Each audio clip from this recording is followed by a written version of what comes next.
Ons lees die oordenking vir die 11de Julie uit die Here is my herder met die vriendelike vergunning van Lizet Murray. Die opskrif by vandag se gedeelte is klein jakkalsies. Ons teksvers kom uit Hooglied 2 vers 15. Vang vir ons die jakkalse, die klein jakkalsies wat die wingerd verniel, ons wingerde wat al bot. Gewoonlik word hierdie teksvers gebruik wanneer daar na die klein irritasies verwys word wat die verhouding tussen twee huweliksmaats bedreig. Dis dikwels nie groot dinge wat lei tot die verbrokkeling van 'n huwelik nie, maar onbenullighede wat opbou en mettertyd die mooi en die goeie vernietig.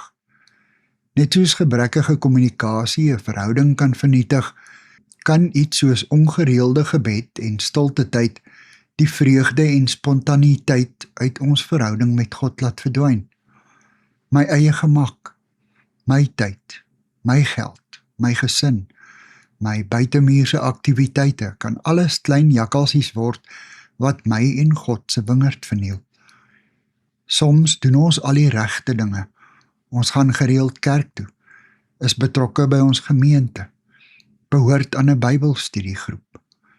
Ons ken die Bybel en bemoedig mense daaruit, maar slaan gerieflikheidshalwe die gedeeltes oor wat 'n appel tot ons rig. Inderwaarheid doen ons alles om by ons eie voorkeure te pas en ignoreer God se hartsverlange om 'n lewende verhouding met ons te hê. Ek moet gereeld my grensdrade nagaan en sorg dat daar nie openinge is waardeur die jakkalse kan inkruip nie. Om my verhouding met God van hemel en aarde lewend te hou, vra toewyding, dissipline en selfondersoek.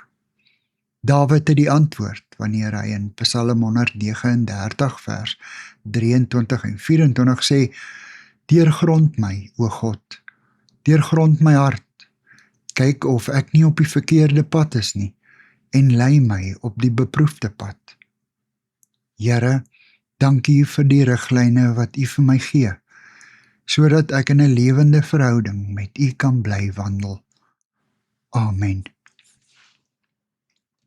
Dankie vir die saamkuier. Ek deel Lizet se kontakbesonderhede in die inligtingsparagraaf van die kanaal.